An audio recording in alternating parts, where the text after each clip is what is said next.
নমস্কার বন্ধুরা, আমি শ্রাবন্তী আর আপনাদের সবাইকে জানাই গ্রিনডুক গার্ডেনে স্বাগত। বন্ধুরা, আমাদের মার্চ মাসের প্রথম সপ্তাহ প্রায় হয়ে যাচ্ছে, আর এই সময় আমাদের ম্যাক্সিমাম লেবু গাছে ফুল চলে এসছে, কিছু গাছে গুটিও কিন্তু সেট হয়ে গেছে। আমাদের এখন কাজ হবে এই সমস্ত গুটিগুলোকে আস্তে আস্তে বড় করিয়ে নেওয়া, সঠিক পুষ্টিদান করা, সঠিক যত্ন পরিচর্যা করা, যাতে করে আমাদের এই ফুলগুলো যাতে ঝরে না পড়ে, ফুল থেকে যে গুটিগুলো সেট হয়েছে সেগুলো যেন ঝরে না পড়ে, এবং সঠিক পুষ্টি পেয়ে এবং সঠিক যত্ন পরিচর্যায় যেন গুটিগুলো আস্তে আস্তে বৃদ্ধি পায় এবং ফলে যেন রূপান্তরিত হতে পারে। বন্ধুরা, সেই বিষয়ে আজকের ভিডিও, যে আমরা এই সময় কি যত্ন পরিচর্যা করব এই সমস্ত গুটিগুলো, যাতে করে গুটিগুলো না ঝরে পড়ে, ম্যাক্সিমাম গুটি যেন আমাদের গাছ ধরে রাখতে পারে এবং সেখান থেকে আমরা প্রচুর পরিমাণ ফলন যেন গাছে পেতে পারি। পুরো ভিডিওটা দেখবেন, স্কিপ করবেন না, অবশ্যই আপনাদের উপকারে আসবে। যখন আমাদের ফুলের কুঁড়ি এসেছিল, ফুল ফোটার আগের অবস্থায় আমরা একটা ফাঙ্গিসাইড এবং কীটনাশক কিন্তু এখানে প্রয়োগ করেছিলাম, যাতে আমাদের নানান রকম যে পোকামাকড়ের আক্রমণ ঘটে সেখান থেকে আমাদের ফুলটাকে কিন্তু রক্ষা করা। সেম একই কাজ কিন্তু আবারও আমাদের কিন্তু করতে হবে। ফুল ফোটার পরে আমরা সেটি বন্ধ রেখেছিলাম, কিন্তু এখন যখন এইভাবে দানা বাঁধতে শুরু করেছে, পুনরায় আবার ফের ফাঙ্গিসাইড এবং ইনসেকটিসাইড আমাদের গাছে কিন্তু প্রয়োগ করতে হবে প্রথম অবস্থায়।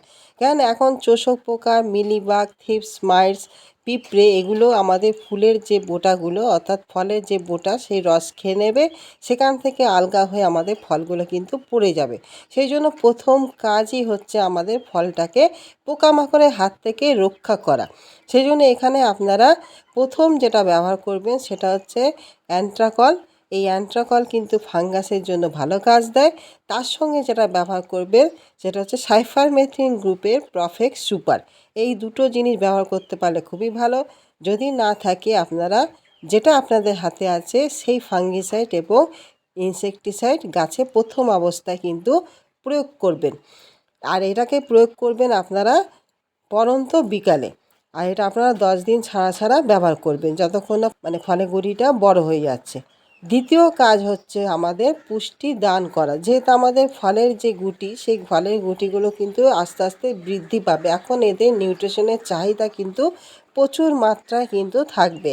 আমাদের সঠিক নিউট্রিশন কিন্তু প্রত্যেক সপ্তাহে একবার করে কিন্তু দিতে হবে, প্রয়োগ করতে হবে গাছে। আমরা কোনো এই সময় জৈব মিক্স খাবার বা ভারী খাবার কিন্তু গাছে প্রয়োগ করব না। এখন সমস্ত কিছুই আমাদের হবে লিকুইড খাবার, যা আমরা মাটিতে দেবো আর উপর থেকে কিছুটা স্প্রে করব। এখানে আমরা যে লিকুইড খাবারটা দেবো সেটা একই জিনিস থাকবে, সেটা হচ্ছে potassium, phosphorus, iron, zinc, boron. এই জিনিসটা আমাদের ধরুন এমনভাবে আমাদের গাছে স্প্রে করব, ধরুন 2 লিটার আমরা জল নিলাম, সেই 2 লিটার জলের মধ্যে আমরা 5 গ্রাম দেবো 0,52,34।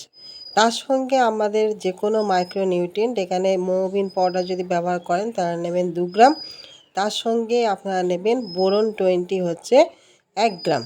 নিয়ে আমরা সমস্ত উপাদানটা সুন্দর করে মিশাবো। তার সঙ্গে আমরা যেটা দেবো সেটা হচ্ছে জৈব উপাদান।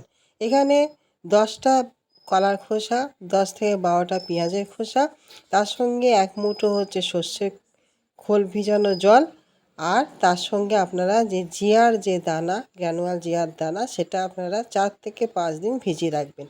সেই জলটি আপনারা নেবেন, আর তার সঙ্গে এই জলটি নেবেন। দুটো জল একসাথে করে এটাকে আমরা 10 লিটার জলের সঙ্গে কিন্তু ডাইলুট করব।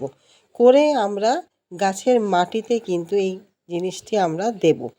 প্রত্যেক সপ্তাহে 1 দিন করে গাছের মাটিতে আমরা এই খাবারটি প্রয়োগ করব। আপনাদের টব হিসাবে যেরকম আপনাদের মাটিটা ভিজে যাবে সেইভাবে আপনারা খাবারটাকে প্রয়োগ করবেন। আর আমরা উপর থেকে যেটা স্প্রে করব, 1 লিটার জলে 2 গ্রাম নেবো 0,52,34, তার সঙ্গে বায়োভিটা এক্স নেবো 1.5 ml, বোরন নেবো 1 গ্রাম। নিয়ে সমস্ত গাছে কিন্তু আমরা স্প্রে করব। এটা আমাদের উপরে এবং গাছের গোড়ায় 2 জায়গায় কিন্তু রাসায়নিকটা ব্যবহার করতে হবে এই সময়, কারণ রাসায়নিক না ব্যবহার করলে আমরা সঠিকভাবে ফলন কিন্তু দাঁড় করাতে পারবো না। তার সঙ্গে আমাদের গোড়াতে দিতে হবে জিঙ্ক, কেননা আমাদের এই যে উপাদানগুলো আমরা নিয়েছি সেগুলোর সঙ্গে জিঙ্ক মিশিয়ে আমরা গাছে কিন্তু স্প্রে করতে পারবো না বা মাটিতেও দিতে পারবো না। আমাদের জিঙ্কটাকে আলাদাভাবে কিন্তু দিতে হবে। আমরা যদি আজকের স্প্রে করি তাহলে 3 থেকে 4 দিন পরে আমরা জিঙ্কটাকে কিন্তু স্প্রে করব। এখানে জিঙ্কের ভূমিকা আপনারা সকলেই জানেন মোটামুটি, যে আমাদের গুটিটাকে সুন্দরভাবে গাছে সেট করতে এবং বৃদ্ধি করাতে কিন্তু প্রচুর পরিমাণে সহায়তা করে। সেই জন্য আমাদের জিঙ্কের ব্যবহার কিন্তু অতি অবশ্যই কিন্তু করতে হবে। 3 নাম্বার যে পয়েন্ট হচ্ছে বন্ধুরা, সেটা হচ্ছে কি না, আমাদের এই সময় সারাদিনে সূর্যালোকে গাছগুলোকে অবশ্যই রাখতে হবে। কিন্তু যেহেতু আমাদের সূর্যের প্রখরতা বৃদ্ধি পাচ্ছে, সেই জন্য বেলা 12টার পরে যেখানে আপনাদের মানে ছাওয়া হয়ে যায়, আর যদি বা ছাওয়া না থাকে আপনারা উপর থেকে অন্তত 50% গ্রিন নেট কিন্তু টাঙিয়ে দেবেন বা কোনো কাপড় দিয়ে আড়াল করে দেবেন, যেন ডাইরেক্ট সানলাইটটা যেন না পড়ে। কেন এত রোদ্দুরের প্রখরতা যেখানে আমাদের গুটিগুলো এবং ফুলগুলো কিন্তু সহ্য করতে পারে না, সেখানে আপনাদের ম্যাক্সিমাম দেখবেন ফুল হোক বা গুটি হোক কিন্তু ঝরে পড়বে। সেই জন্য এই প্রখরতার হাত থেকে আমাদের গাছগুলোকে রক্ষা করতে হবে। আর সব শেষ যেটা বলবো সেটা হচ্ছে কি আমাদের জলসেচের ব্যবস্থা। এটিও কিন্তু গুরুত্বপূর্ণ একটি ভূমিকা, যা আমাদের গাছের গোড়া শুকাতে দিলে চলবে না, অতিরিক্ত ভিজে ভাব করলেও কিন্তু চলবে না। কেন আমাদের গাছের মাটি কিন্তু শুকিয়ে গেলে আমাদের এই সমস্ত গুটিগুলো হলুদ হয়ে ঝরে পড়ে যাবে। সেই জন্য আপনাদের প্রত্যেকেরই গাছের গোড়া কিন্তু সবসময় ময়েশ্চার ভাবটাকে মেনটেন করে চলতে হবে, যাতে কোনো অবস্থাতেও যেন গাছের মাটি শুকিয়ে না পড়ে। আবার এতটাই জল দিয়ে ফেলবেন না যে গোড়া একদম চপচপে ভিজে হয়ে পড়লো। সেই জন্য বন্ধুরা জলটাকে আপনারা পরিমাণ মতন দেবেন। আর দ্বিতীয় যে জিনিসটা সেটা হচ্ছে কি না, আমরা যদি সকালবেলায় ফার্স্ট মর্নিংয়ে এবং পরন্ত বিকালে যদি জলে স্প্রে করতে পারি তাহলে কিন্তু খুব ভালো কাজ দেবে।